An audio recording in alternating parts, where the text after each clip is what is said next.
let's link up with Krista on the FYX. She's a wellness coach with a focus on mental well-being and physical strength.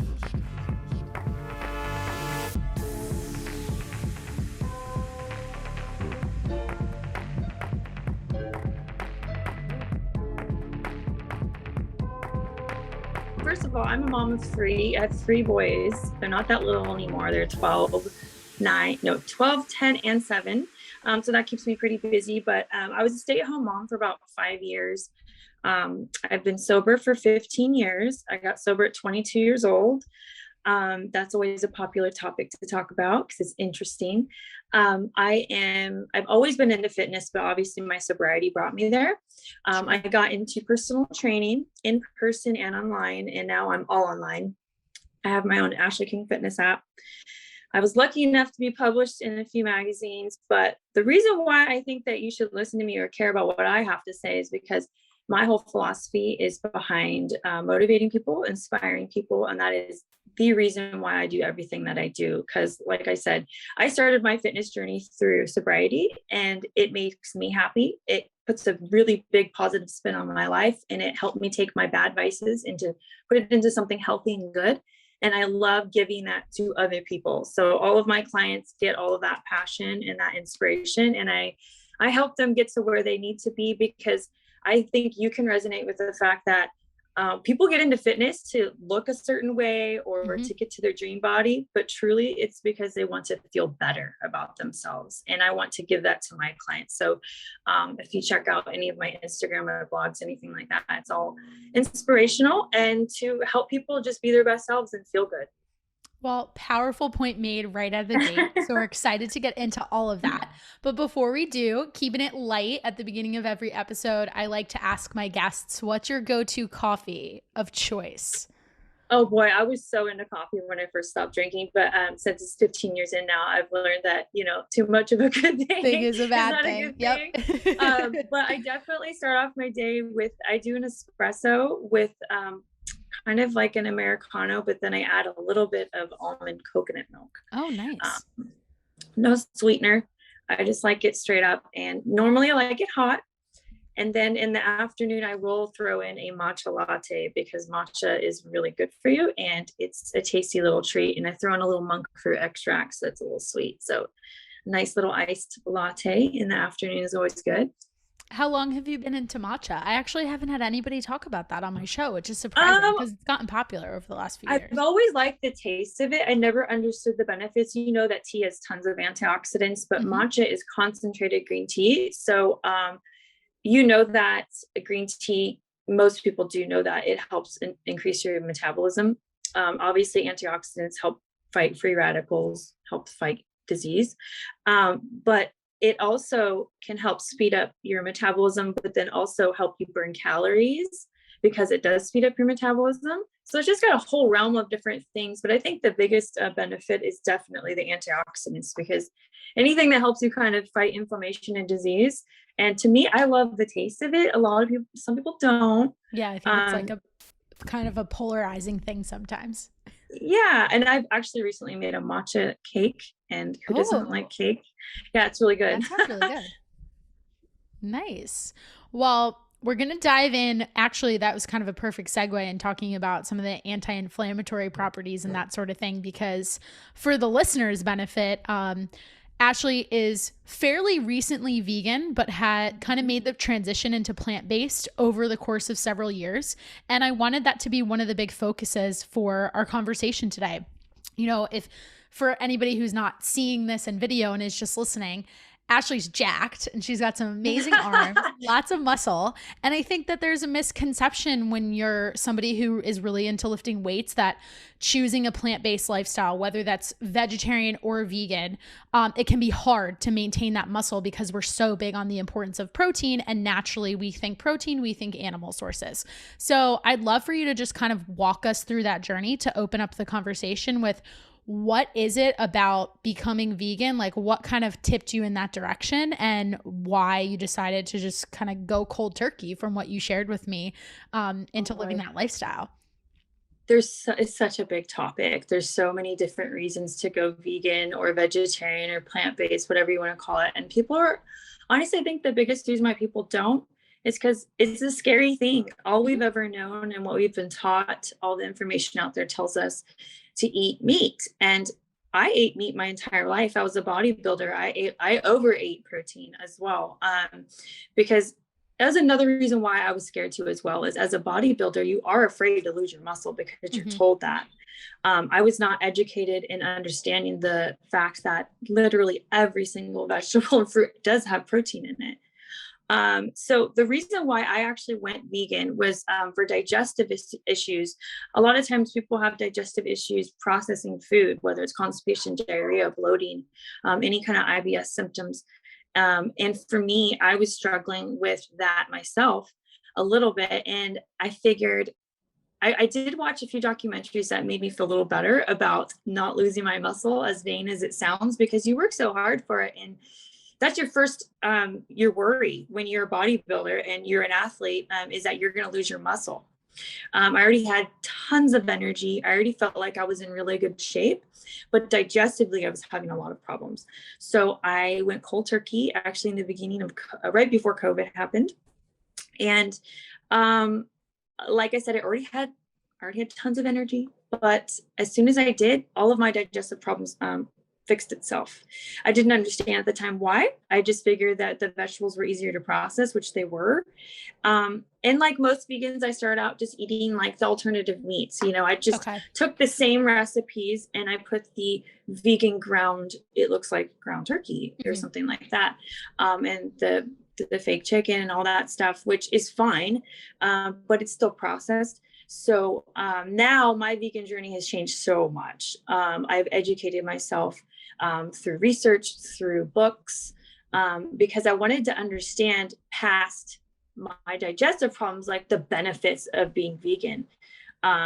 Because a lot of times vegan athletes or pro-vegan people like to focus on the fact that we're saving animals, which hands down, I'm happy I'm doing that. I'm so happy I'm saving animals, and that is a huge benefit. But my main purpose, and because I've educated myself so much, it is so important to push the reason why it is so important to consider even trying a little plant-based or vegan is because it helps with every aspect of your health. Through all the research that I've done, literally every chronic major disease in America is and can be caused by eating animal meat and protein. But the other thing to take into fact is that some people are scared to even try, which I understand. Like I said, we've all been taught to eat meat. But just because I'm vegan doesn't mean you have to be 100% vegan. Even trying to incorporate more fruits and vegetables and what they call whole plant-based foods, that's oats, that's potatoes, that's rice, that's whole grain breads, that's, any kind of vegetables and fruit you can think of. If you can try to pile up your plate with a little more of that and just a little less of animal protein, the benefits are absolutely dramatic. So the biggest thing that I noticed was that really resonated with me with all the research that I've been doing is that we hyper focus on macros. I think it's a really big thing with trainers, fats, proteins, carbs. They really hyper focus on that. And I think that the most important thing we need to be focusing on is just getting more whole plant-based foods in your diet, like I just suggested.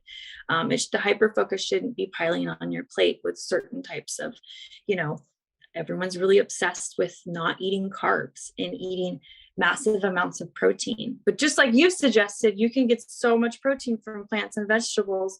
And the other benefit from eating more plants and vegetables and getting your protein from that is it digestively flows better. You're getting more fiber, which is known to help prevent cancer and heart disease and obviously help your digestion. And then you're getting your vitamins and nutrients that you don't even need to be getting from a multivitamin. You can get them from vegetables and fruits.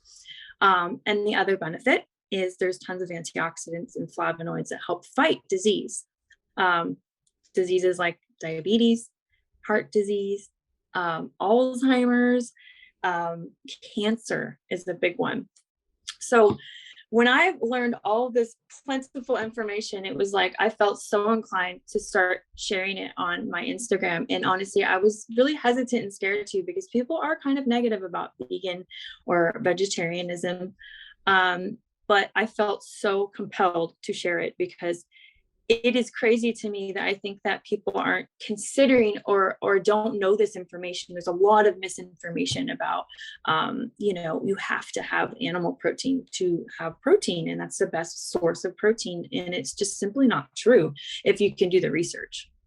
Yeah. And I want to jump back to what you just shared about focusing on macros, right? And like really creating kind of these different boxes and saying, like, this is the only type of diet you should follow and being very absolute about it. It's so interesting because something that I think I'm starting to see, and maybe it's just the people I hang out with because I think this way, I'm starting to see a trend towards this a little more. But the emphasis that macros need to be used as a potential tool in a toolbox filled with so many different things, right? And like that food quality piece needs to be a part of your hierarchy. And I have so many clients. I'm so glad you brought this up because I just had a conversation with a client about this yesterday, and she's relatively new to tracking her food. And I was just kind of asking her, what she thinks she could do better over the course of the past week. And she's like, well, I've noticed like ever since I started tracking my macros and like she was very conditioned to eat lower carb. So she was having a hard time hitting the carb goal that I assigned to her. And she was naturally inclined to pick more dense foods that are not of the vegetable or fruit family. And she said to me, she's like, I really need to work on eating more vegetables, but every time I log them, I'm like, oh, that's only 2 grams of carbs and I have a lot more to go. So I love the point that you made about working this in to whatever it else is that you're eating, right? Because like, why can't you have potatoes and some of those more dense carbs that, yes, that's still a vegetable, but like putting your greens with it too. There's no reason why you can't. Like our plates should be more colorful than they are.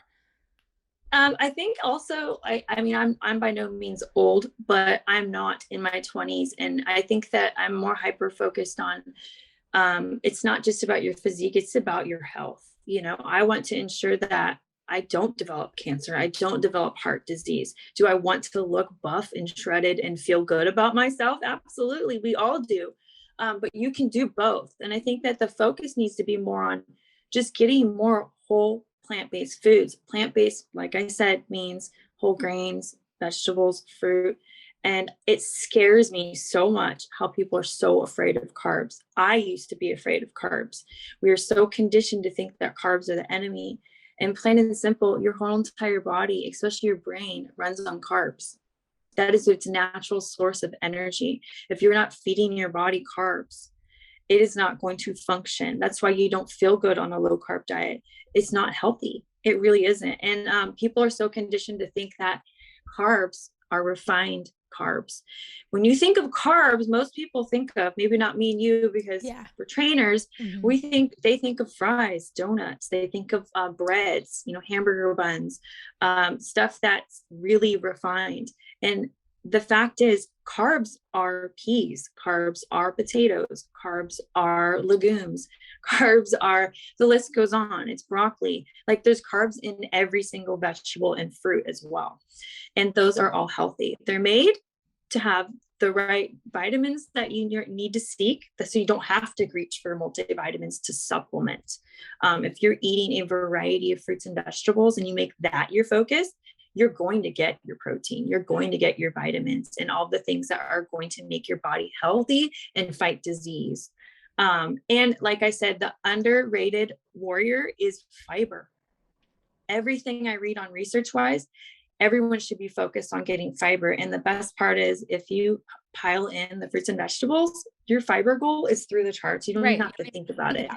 Once again, you don't have to supplement. If you feel like you need to supplement constantly with vitamins and fiber supplements, you're just not intaking it. And unfortunately, I think people just aren't educated in it, and that's okay.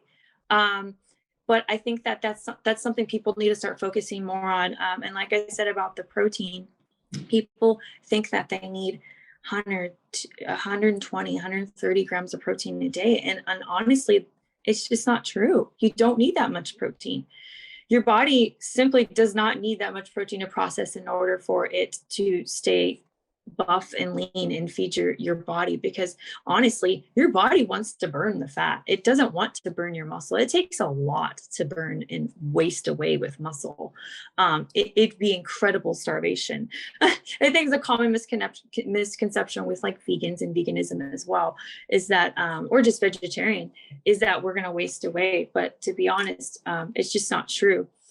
And there's, like I said, when you first start out being vegan, you want to grab just the vegan crap, and you learn to educate yourself that the rice and beans in your, taco fajito bowl is going to be the best source of protein and carbs and fats and everything you need in that product. You don't need to take the fake vegan chicken or meat. That doesn't mean that I don't try it every once in a while, because we all need quick fixes on the go. Sure. But my daily diet is, 80-90% whole plant-based foods. And they're delicious. Let me tell you, it's not hard to make fun, delicious food when you have a plethora of like fruits and vegetables and oats, and you just like let yourself go of that like prison of not eating carbs. I just feel like I'm so free now to just grab real foods and eat them and not stress about those carbs. I mean, I would say I'm intaking at least 250 carbs a day. I believe it. And Yeah. I've not gained weight. That's because it's what my body needs. And as you know, it is calories for calories. It is. Yeah, it is. And there's no, I've had other people on the show just talking about some of the different fads and diets and however you want to look at it. Like, it still comes back to this calories in, calories out. And yeah, there are nuances to that when it comes to your sleep, your energy levels, what's going on with your hormones. And we do need to look at this whole 360-degree picture. But at the same time, that is still the science. And we really can't argue that piece as much for that reason. But I think where people get caught up is, like you said, when they think of carbohydrates and associate them with being bad, it's because they're thinking of these very refined, hyper palatable foods. And with that, I'd love to know, to tie it back to being a mom and having 3 boys, and then still being, I know you said they're not babies anymore, but they're still young. I'd love to know how this shows up in your house. So now that you've changes, like, I'm sure just having the food around for the boys and that's how you're eating, I would imagine that it's encouraged them to just make that a part of their routine too. I mean, my kids have always eaten healthy because, their mom's a trainer and I want them to be healthy too. But I think the common misconception for me as well is that my kids were running around eating broccoli and chicken all day long. They never had a Dorito or a Cheeto in their entire life. Like, I always say, treats are treats. We keep them outside of the house. Like, that doesn't mean my kids don't have, a granola bar and stuff in the house, but I try to keep the really, sugary stuff like a cupcake or ice cream as a treat outside of the house. And then in my house, I just try to pick snacks that are a little more whole grains. And then I put fruits and vegetables in their hands a lot. Their breakfast, their lunch, and their dinner are definitely healthy. They do have fun snacks as kids. But as far as the vegan and vegetarianism, much like the way I parent in general, I just educate them. I honestly, it's almost like they're making their own decisions, because I don't want to force something on my kids and make them feel like this is the way it is. Because just like me, and just like any client I take on, if I throw a vegan diet at them immediately and don't give them a choice, they're very jarred. It's not that they don't want to do it. They're just like, this is something they've never done before. It's scary. I understand that. I understand that they don't understand the concept of, how can you just sit there and eat some chickpeas on a salad and like that's complete and that's healthy? Is that enough protein? So I educated them. I told them, look, this is the reason why I went vegan. It's, it's healthier. I want to help and prevent cancer and Alzheimer's and heart disease in you. I want you to be healthy. I educated them on the fact that there's lots of hormones, antibiotics in meat. I educate them that, a big thing that people don't realize is that it's a big environmental factor too. Farming and taking care of land, animals, it's just like livestock. It is so hard on the environment. So all of those things, and honestly, kids are very receptive, and they're very empathetic. So they understand that they want to help animals, they want to help the earth, and they honestly want to be as healthy as possible. And they want to do what you're doing. So I just educated them. I didn't try to scare them. And I slowly introduced, and I learned certain things they don't like, and we just don't eat them. They hate black beans. We don't eat them.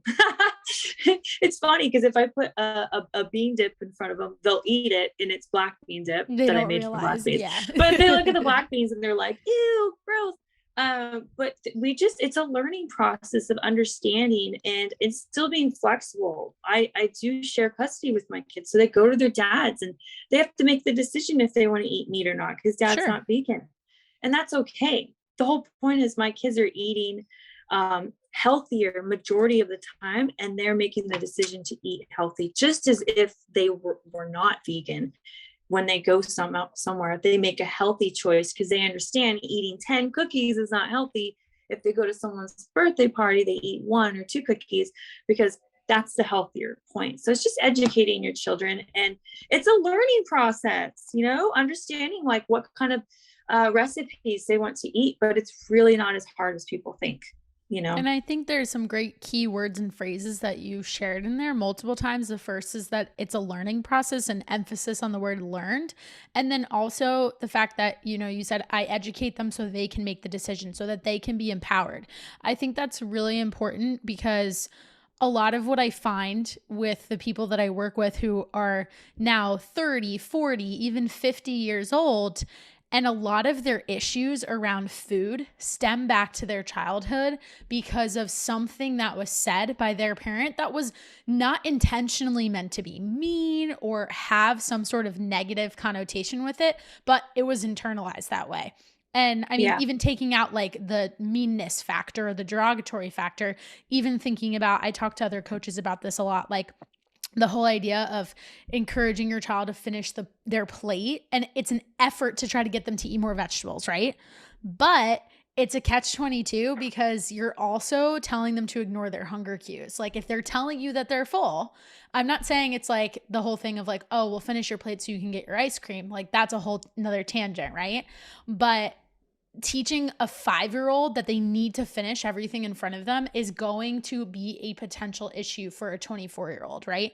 So I think it's really great that you made a point to focus on that aspect of it. Yeah, and it's listening to them too. They fought me for a few things with the cow milk. They really fought me. Ever since they're babies, they get off formula or like breast milk, and they immediately are told to go on cow's milk. So you have to think these kids have drinking that their whole life. Yeah. They've always had milk and cereal. They've always had milk with everything. And my kids were big milk drinkers. And the more I've educated myself on milk is unfortunately a huge cancer causing, it causes a lot of cancers. It really pushes it to the edge of growing cancer. And it's kind of scary. So I educate them on that. And that might seem crazy to talk to a 12 and a 10-year-old and a 7-year-old, but your kids want answers. They want to understand. They don't want to just be told, you can't do this. Like, because mom said so. that's cool. not fun. And I'm very honest with my children. But you know what? Now that it's been probably like a good 5-6 months, even my oldest, who doesn't like to eat very good all the time, he's like, I don't want to drink milk, Mom. I'm like, okay. He's like, it just grosses me out now that I think about it. And I don't like that, what it does. And it's just, he's educated himself on it now. So I think that it really does help. But like I said, going vegan and plant-based can be very scary. And I always try to educate people on the fact that you don't have to go 100%. Think about your diet now. Think about if you expressed 50% better in your diet. If you just 50%, even think about how much better can make a huge think difference. About how much better your health, your diet, everything's going to be. The research is there. I highly suggest, there's several books I could suggest to people to read, very research-based from doctors. What? I said, please recommend the books. Yes. I mean, one I could definitely recommend right now is Proteinaholic by Dr. Garth. How Not to Die. And the China study. Because it's one thing hearing it from me, but if you could read the research from the scientists and the doctors, it's it's much more jarring and understanding. And I think that that is going to be the factor where people actually consider going plant-based and vegan, is if they read it themselves and it honestly has a wake-up call to them, because there's a lot of research behind all of this when it comes to health. Just the plain fact that, you could, like, one thing I've been reading lately is, you can have a gene in your body that causes a certain cancer. And we're all taught and thought to think that if my mom has breast cancer, I'm almost sentenced to a death sentence to breast cancer, right? But as far as the research I've been reading is that it's there, but the fact that you eat the meat or the dairy or the animal products, that is what grows and inhibits the gene to actually create the cancer, if that makes sense. So you could have a gene in your genes, but if you're not feeding it, Sure, the inflammatory factors, of which are highly inflammatory, of animal products, that is what's going to create and cause the cancer. So when I hear that, I want to scream and yell and tell all of my clients that I've ever known that have had breast cancer and are survivors, or anyone, because it's just like so jarring to me that all this information is not so prevalent and well known. Because I know me, I want to protect myself from that. So I want to help educate people. Now, I'm not trying to scare people. I'm trying to help educate them on the things that I've read and understand. And it's just so important to listen to the facts behind it, because a lot of times when you talk about vegan and vegetarianism, people are just so set in their ways of eating meat. They don't want to listen to anything else. But if you do the research yourself and try to read and understand that the health benefits of going plant-based are just overwhelming, So let's talk through this idea of kind of stair stepping some of your goals and moving to a more plant-based diet. I'd love for you to share with us a couple of methods or approaches you use with your clients in terms of them being able to look at their diet. Like, let's say we kind of zoom out, and I do this a lot with people, and say to them, okay, like 7 days in the week, maybe you eat, let's say for the argument of the example, like 3 meals a day. So that's 21 meals. Can we look at like 14 meals where you can keep your generally usual diet that you're following, as long as it's for the most part healthy? But then we look at these other 7 or 8 meals as an opportunity to switch over to plant-based and remove some of the animal protein. So tell us some of those other like kind of tangibles that if someone was listening to this and they wanted to make some changes, where could they look first when they're looking at their current diet? I mean, honestly, it's just as simple as taking off the protein and adding a whole plant-based item. And one of those things could be, like I said, cooked chickpeas. Edamame is an amazing source, because it has high protein, low carb, just like everyone's favorite. Not that I stress on carbs. So just adding that on a stir fry.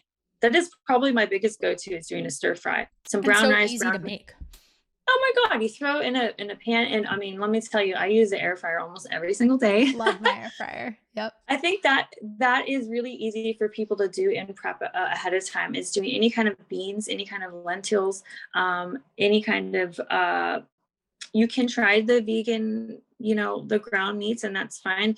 The problem with those is if you do it too much, it does have quite a bit of saturated fat.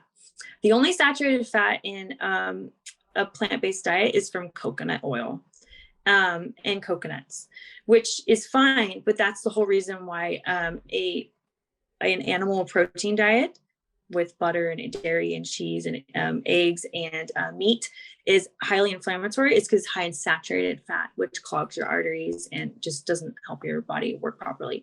So I'm always keen and worried about that. So when I eat plant-based and vegan, I'm grabbing one of those items and I'm just throwing on top of whatever else you'd normally make. So if you normally make like I said, taco salad, which is probably one of my favorite things to make. Maybe you have some, corn or a little bit of tortilla chips on it, some salsa, some avocado. Instead of throwing on ground turkey or, chicken, fajita chicken, you can throw on one of my favorite things to eat right now are soy curls. They should be called chicken because when you make it, it literally looks like chicken, tastes like chicken, and it's only one ingredient. It is literally tofu that's shredded. Oh, nice. You can buy it on Amazon. Don't sell out of it, guys. It's my favorite. But my Save kids some for love it. Ashley. My kids love it. You literally, it's dehydrated tofu, and you rehydrate it and you throw it in a bowl, and then you just cook it on stovetop. And you add whatever flavor you want, like the fajita seasoning, and you throw it on a taco bowl. The other thing I like, obviously, is tofu. People are very hesitant to try tofu. If you get an extra firm tofu and you air fry it or you bake it, you marinate it, and whenever you want, it has a little eggy like texture, but it's just like a chicken, like where you can marinate it any way you want, and that's what it tastes like. So you do the same exact thing. So if you're going to go make a stir fry bowl or a taco bowl, you just replace it with that vegan protein. Now, if you're trying to minimize your protein, I would suggest going from your 5 to 6 ounces of protein, the animal base, and switch it to like a 3 or 2 ounces. And then the alternate days, trying to do a little more of the whole plant-based foods, which could be just rice, a couple of rice and beans in replace of that chicken or turkey or whatever you're eating. And that's probably as simple as you can get. When it comes to the snacks, I try to incorporate a lot of fruits and vegetables. People are afraid to eat fruit because there's sugar and carbs Which in is them. so crazy. I love Which is fruit. crazy to me, because the thing is it is like the perfect thing you could eat. Like an apple has so many vitamins, minerals, antioxidants, and those vitamins and sugars are like what your body needs. You should be more stressed about eating that candy bar every day or whatever it is that you're eating that's sugar filled, because that's not going to benefit your body.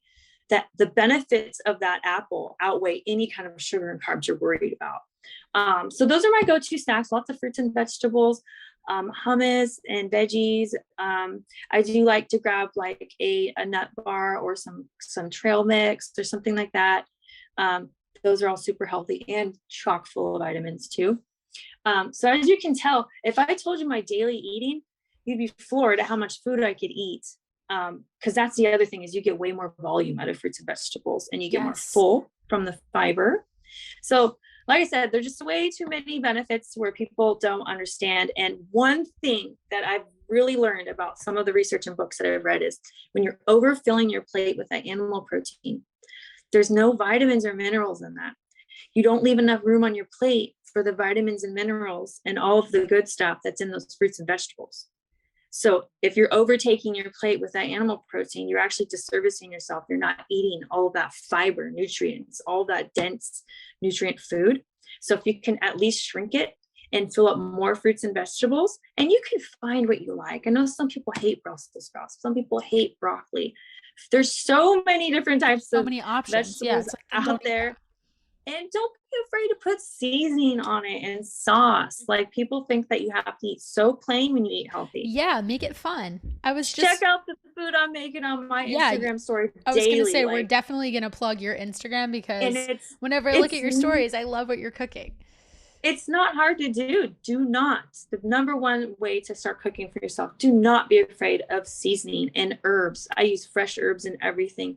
And my food takes no more than 10-15 minutes. Like, my food never takes long. Like I said, it's something different in an air fryer or on the stovetop. The other huge benefit of being vegan and plant-based is I don't have to stress about salmonella or E. coli and all those kinds of stuff. That does happen on fruits and vegetables sometimes, but the risk is way less. Eating and dealing with raw meat and eggs and all those things are, it's stressful, cooking with that. You got to constantly wash and make sure that you're being really careful in the kitchen. And that's another thing I don't have to stress about. So that's one thing I've noticed along my journey. Like, I've only been doing this for a year and a half, and I've like I said, I've educated myself so much behind it that feel so strongly about eating this way, because I know it's healthier. What are some of your suggestions for people? I could imagine this could be a source of pushback going out to eat. What do you typically do in terms of when you're ordering in a restaurant? Oh my God, we're so spoiled nowadays. There's so many gluten-free options. There's so many vegan options. I mean, they even have keto options on menus. It's so much easier nowadays. If you go to a sushi restaurant, you can order a sushi roll that has the avocado and the cucumber. And I don't know about you, but avocado cucumber roll sounds good to me. So good. A lot of Asian cuisine has a lot of vegetarian options. Thai plate restaurants are usually mostly vegan or vegetarian. Like I said, sushi, super easy. Mexican food, you can definitely find a whole plant-based burrito that's full of beans and rice and avocado and all the goodness. You just hold the cheese and all the other stuff and just pile on the flavor with the salsa. You take off all those high calorie stuff too. That's the other thing, people. When you start eating vegan go and back to plant-based, what I'm glad you mentioned this because I wanted to go back to what you said about the volume thing. I just did an Instagram reels on this like 3 days ago. I know. I just saw it this morning. I was looking, and people I was don't like, think yes, about girl. that. Like, I'm the type Oh of my person, gosh. I need to see a lot of food on my plate. You want to lose weight, honestly. Eat a bunch of vegetables. You want to lose weight and feel full and actually also benefit your body and shove more vitamins and minerals into your body that it needs, and antioxidants and flavonoids. We keep saying the same things. Eat more fruits and vegetables.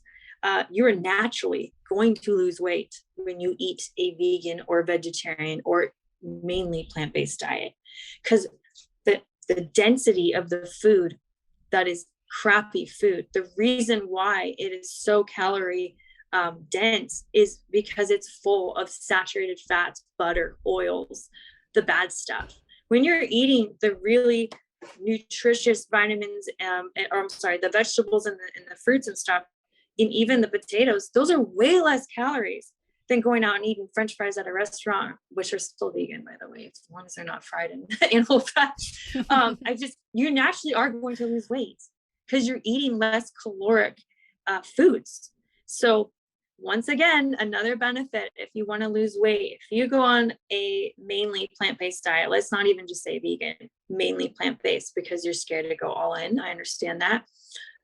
You're going to immediately lose weight. And some of it will be inflammation.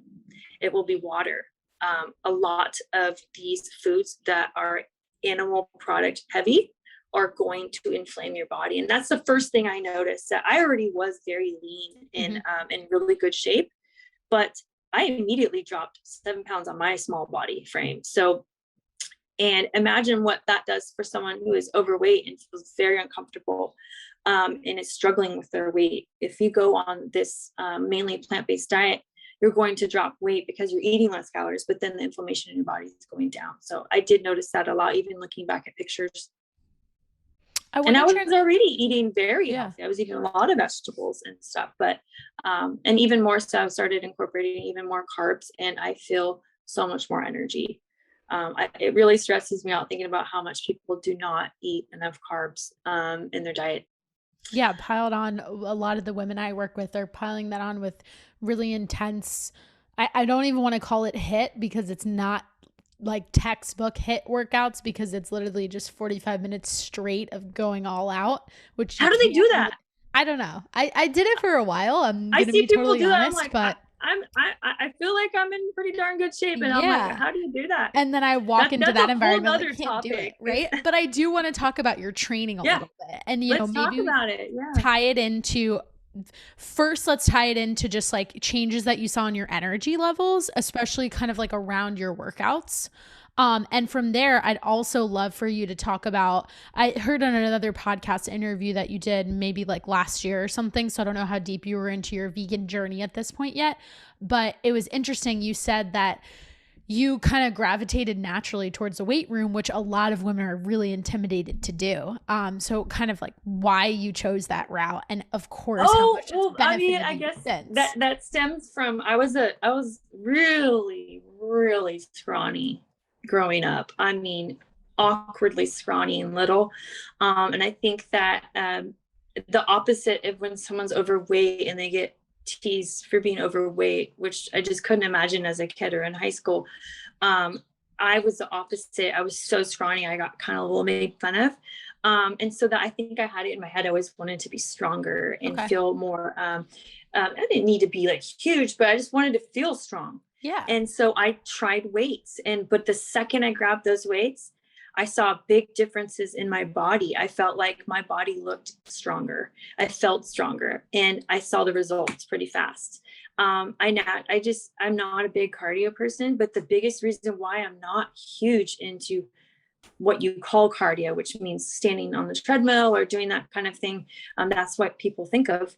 I gravitate towards strength trainings because my results were just so rapid. And I think that a lot of times, just like I'm sure you deal with your clients, they don't understand the benefits are way more prevalent with strength training and faster. And they think of, I want to lose weight, I want to lose the cellulite. So they think I'm going to do tons of cardio and eat nothing. We both know that that's not the way to go. And that's why they struggle with the results. But if they pick up the weights and they start doing some hamstring based specific exercises to build that muscle in that back of the leg where they're dealing with the cellulite, that's when the cellulite goes. When they start eating more nutrient dense foods as well, it doesn't cause inflammation. But to get back to what you're saying, I ran to the weights, and I've been doing that since I've been 16 years old, because that's where the results are. And when they think I want this nice toned body and they point to this girl and I look at her and I'm like, that girl's doing, or me, they look at me and I'm like, I'm not doing hours of cardio a week. Mm-mm. Or what you think is you're cardio. putting a couple 100 pounds on the bar sometimes too. Yeah, I'm picking up the weights, and that's my priority. And if you can make weights your priority, that's what's going to happen. Cardio has a place in time, but when you think of cardio too, here's the other misconception. Like I said, they think of the hours on the Stepmaster or the step mill. That's not the only type of cardio. I do my weights and I don't take many breaks. Therefore, my heart rate is up. Therefore, I'm getting cardio with my weights. I'm huge into that with my training. And then sometimes when people look at me, they think I'm doing crazy workouts. No, my clients are doing very normal strength training workouts. They are specific to certain body parts. We stress out about our booty, our little muffin top. Women love nice arms. I do specific exercises for that, but I'm not running around telling them to kill themselves because I don't want to do that.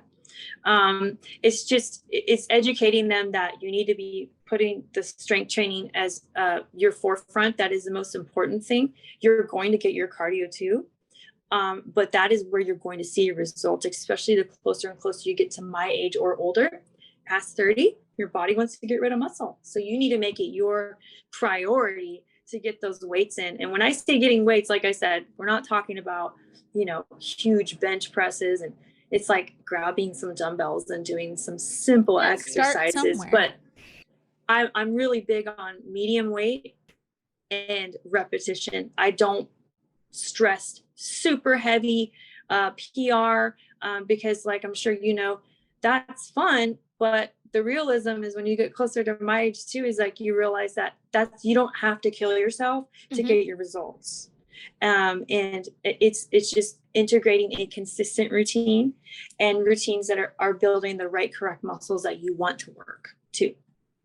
Yeah. And the point about, keeping things pretty simple with your exercise, I think I'd love your take on this as somebody who really started training when online coaching was just becoming popular, and now it's a huge thing and it's just like kind of spiraled out of control in some aspects when it comes to these kind of like ridiculous workouts that are being posted for like the wow factor or to look cool versus what's actually functional. So tell us a little bit more about what you were kind of alluding to and just saying that these workouts that my clients are doing, they're not going to be these like crazy fancy exercises.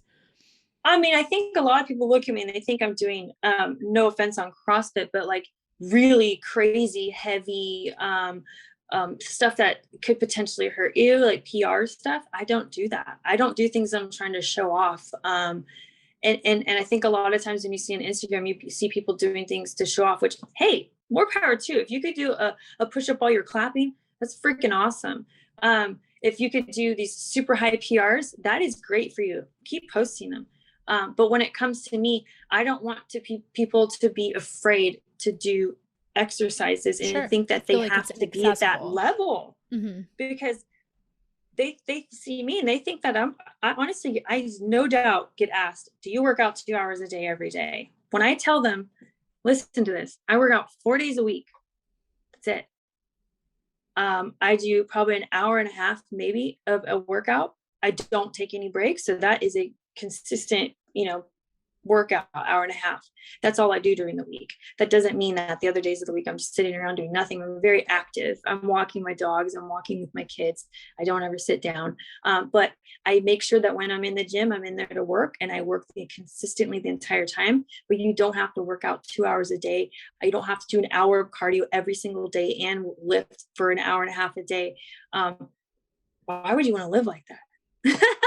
That's crazy. Full-time you're job, talking right? It's like a full-time job. So like when they see you, they think that I've heard that the other day when I was walking to the gym, some guy said, "You're a freak of nature." And I'm like, "No, I'm not. I work hard for this." And he's like, "Well, I just can't imagine what you're doing to achieve that." And I'm like, "It's pretty achievable.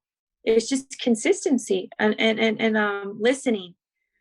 Don't come to me asking me to train you and not have open ears. Listen, it's not hard to do. It's eating consistently. I still eat pizza. I still eat cookies. Like I still have my fun, but it's just teaching yourself the discipline and consistency of getting the right nutrition, not eating the crap every day, and getting the consistent workouts in that actually work for your body. And you don't need to hurt yourself or torture yourself with nutrition or fitness to achieve your goals. And like I've seen you say on your Instagram, it's about educating yourself on how to do it every day.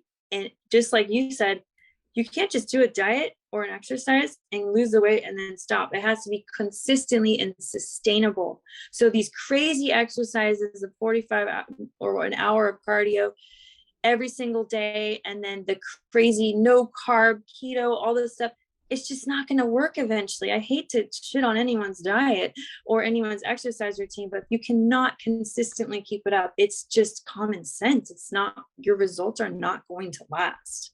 And no one wants to go the rest of their life not eating a carb. I don't. Yeah, count me out for that. Don't just stop with the torture workouts and the diets, and just and understand, get with a coach that is realistic and wants to teach you like the real life stuff, not the quick fix stuff that's just not going to work, And to reference what you said at the very beginning in terms of your message and why we should care about you and talking about motivating and inspiring people, what are some common things that come up as tactics or approaches that you use with your clients and encouraging them to be consistent when maybe sometimes those excuses of like being too busy and kind of slip in? I mean, you're a mom, you have 3 kids, you run your own business, you have a lot going on, you still make time for it. I don't think it's as hard as people think. And honestly, my clients actually, they realize very quickly that they're actually really amazed at how much food they can eat, first of all, when they see the meal plans. And I make them very interesting and creative, but very simple. Very simple. I mean, we're talking, I keep referencing the taco bowl, but how hard is it to take frozen rice, microwave it, throw in some veggies in a pan, and my soy curls, my fake chicken, and throw some salsa on it. And what if you do that in a batch? What is a cooking for an hour multiple to create days meals for the entire week? Yeah, I always joke with There's people. There's no like, excuse. I don't cook recipes. I'm always like, I just throw a bunch of shit in a bowl and I eat it, and it works. Yeah, and you add flavor too. Right. So I think that's important. But then also, like, then it's fun for me when I go out to eat. I feel like I'm having a treat. I go out and I have my little individual pizza at my little pizza place, or I have my little vegan restaurant that has like vegan nachos or something, and I'm sitting back. I don't have to cook, and it's a little a treat to myself. If you treat yourself every single day, it's going to show on your body and your energy and your health. So you just have to kind of teach them. So most of the time, I feel like my clients really catch on very quickly. And the first thing that they realize is that they can eat a lot of food and not eat a lot of calories. So they're actually like, telling me, do I have to eat all this? I think you've tapped on that too. I'm like, no, you don't. These are your allotted foods. If you are full one day for that first meal, skip it. If at the end of the day you feel like you need it, you eat it. If not, you don't eat it. Never force yourself to eat food. I know you can kind of agree with the fact that when you eat or you have a really big workout that day, I probably eat a few extra snacks or something that day because I'm starving. Oh, and totally. I let myself. Mm-hmm. The other thing with my clients is because most of them are women, we go through our menstrual cycle and we get really hungry and we have Your lots of hormones tell cravings. you lots of things, right? Yeah, I'm You're glad you like, brought I this up. need to eat this chocolate, whether it's on my meal plan or not. And you'll be surprised that they actually feel way more guiltier than I do. I'm like, girl, Listen, that's the best time to listen to your body. and that's what I say. I said, you know what? This is your allotted week, that if you have a few squares of chocolate or you have a cookie, it's okay. You're talking about a few hundred extra calories that week that you need. That, don't feel guilty about eating that cookie. Like, I'd rather you eat it, your little fun thing this week, when you feel like you need it. And, you deserve it. You've worked out hard. They're eating very consistently all month long. And that is their time to do it, then do it. Don't sit there and beat yourself up. I always tell them, they're the ones beating themselves up over a cookie. And I'm like, it's okay. I know that you're eating well. I have a client that consistently asks, can I have this square of chocolate? I'm like, yeah. What is it? 40 calories? She only asks like once a week. I'm like, yes, you can have a 40 calorie one chocolate. But I love that they are consistent and so dedicated. I'm so lucky that the clients that I'm so lucky to work with, that they're very dedicated, and it shows, the consistency. So I'm always very excited to work with my clients. And tell me more about that mental transformation that you see for them, in terms of the goal of just getting people to feel better about themselves, have more self-confidence, all of those positive aspects. That is like 1,000% why I do what I do. There's no better feeling to see, like I said, most of my clients are women, to see the transformation of how they feel. Do they get results? Do I see this big wow before and after? Absolutely. But the part that I get excited about is hearing what they're saying about how they feel about themselves, and what has changed for them. That is the number one thing I hear my clients say to their friend. Like, I can't tell you, like, I'm not trying to brag on myself, but like, I can't tell you the things that I've learned and what she's done for me. Because that is what this is about. They go, like I said, they go into it thinking that I want to look good for my vacation in Puerto Vallarta. I want to look good when I'm in Cabo. I want to lose that 20 pounds and look good in my bikini, or however much they want to do, or tone my arms, or lose that baby fat. But very quickly they realize that it is much more of an internal thing that is doing to them, and the reason why they even started. And that is so much more important than anything else. And of course, their health as well. They notice a big difference in their energy and their digestion. And you know what? 9 times out of 10, my clients, their whole family gets involved. Like, because the foods and the meals that I prepare are very family friendly, and their husbands end up losing weight. Their kids love the food. They end up eating healthier, and they're just like floored. They're like, I can't believe I can eat this much delicious food on a healthy diet. Yeah. And it makes me so excited when they get it. They're like, they get it, that they don't have to eat boring foods to be healthy, and that makes me so excited. Yeah, so true. And, even with the whole thing about everyone else in the family benefiting and husbands losing weight and all of that. Like, I had somebody say to me just yesterday, she and her husband were out of town for they kept coming back home, leaving, back and forth a lot, and they really hadn't had a string of home cooked meals. And she was super excited to hear him say, without her bringing it up, can't wait to go to the grocery store. I just want home cooked meal with some veggies in there. And she was like, you do? And she was super happy. And even just at work too, same person told me a story about one of her coworkers had tried some crazy fad diet, and it didn't last very long. And so she started talking to her about working in some more veggies into her day, explaining just the benefits of not being afraid of carbs and getting your protein, being consistent with all of it. And she said she just walked into her office one day and was like, hey, I tried doing what you said. I'm paying a little bit more attention to my meals, being less averse to carbs, and I feel so much better. I have so much more energy. And it was someone in their 60s, and she was super excited. And I was like, look at you. You taught them that, not me. That is awesome. That you're it's this string of events, because it's even though that person's not your client, I'm sure it makes you so happy. So happy. Because the number one reason why we do this is we just want people to feel as good as we feel. And that's just the biggest benefit. And I agree. People just overcomplicate health and nutrition and getting to their goals. They stress themselves out. They think they have to kill themselves, especially with their diet, to get to their goals. And it's really simple. It really is simple. And that's exciting when you see your client get that it's not that hard, it's exciting to see that. Amen to all of that. And Ashley, I want to be respectful of your time because I know you're a little earlier in your day over there on the West Coast, just getting things started. So we won't keep you. But as mentioned previously, I want to finish off with a fun little lightning round. You ready to go? Yep. All right.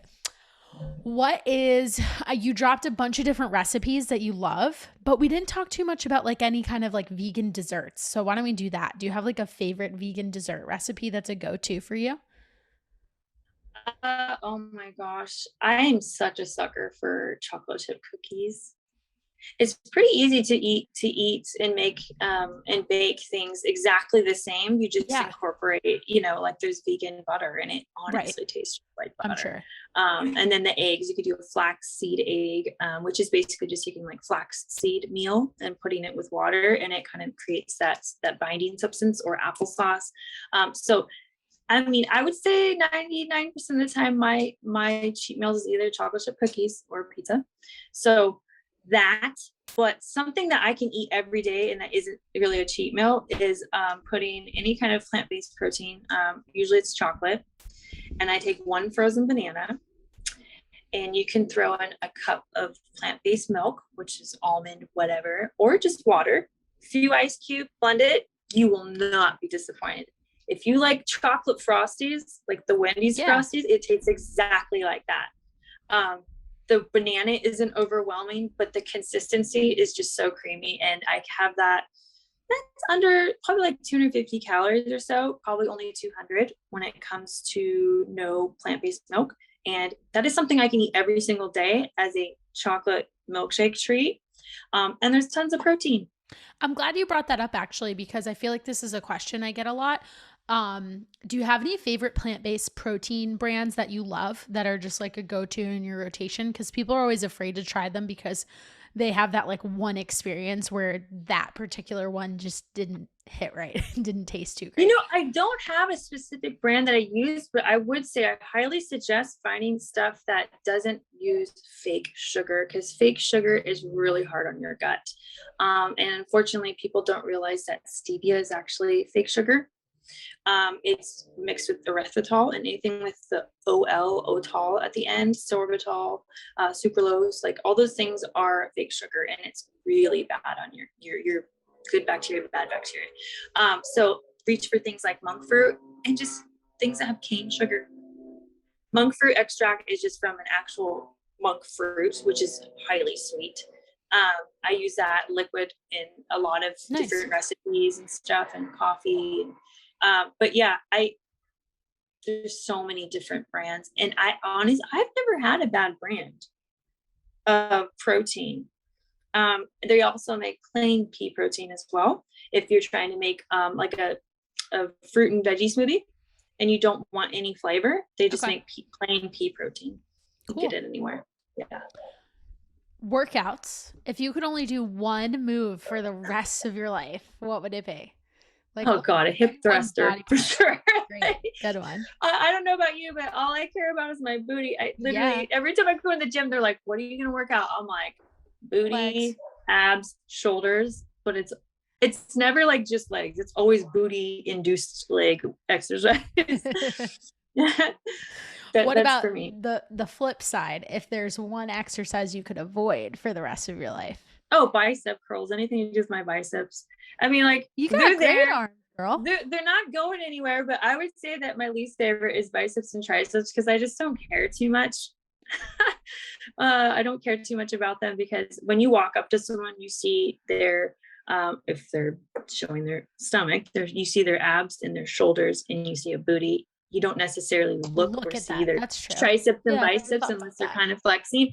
So I feel like it's like one that I kind of, especially, and calves. I just like, I don't care about my calves, and they kind of get worked out when you do squats and stuff. So like, I don't ever hyper focus on doing calves, because I'm a girl. I'm like, calves. It's such a thing for guys, I feel like. Yeah, when they exactly. don't have them in particular. Um, what I've been asking this question to any trainers or nutrition coaches or both that I've had on the show recently, and it's definitely a longer answer, but usually an interesting one. So I wanted to make sure I remembered to ask you as well. If you could snap your fingers tomorrow and change one thing, like any aspect about the fitness industry, the wellness industry in general, what would it be? Oh God, this is hard. Oh my gosh. I mean, I'd say because I'm so focused on health. Oh, I'm gonna get reamed for this one. Fad diets in general, the push on these elimination and like I say, really constricting diets, and that is kind of an umbrella factor for keto, no carb, very very low carb, any of these like blood type diets, because I think they are mis is such misinformation and misguidance for people because they think that they have to do all of those things or one of those diets and they have to stick to it. And something especially like keto is just so dangerous because you're asking people to eat a highly saturated fat diet.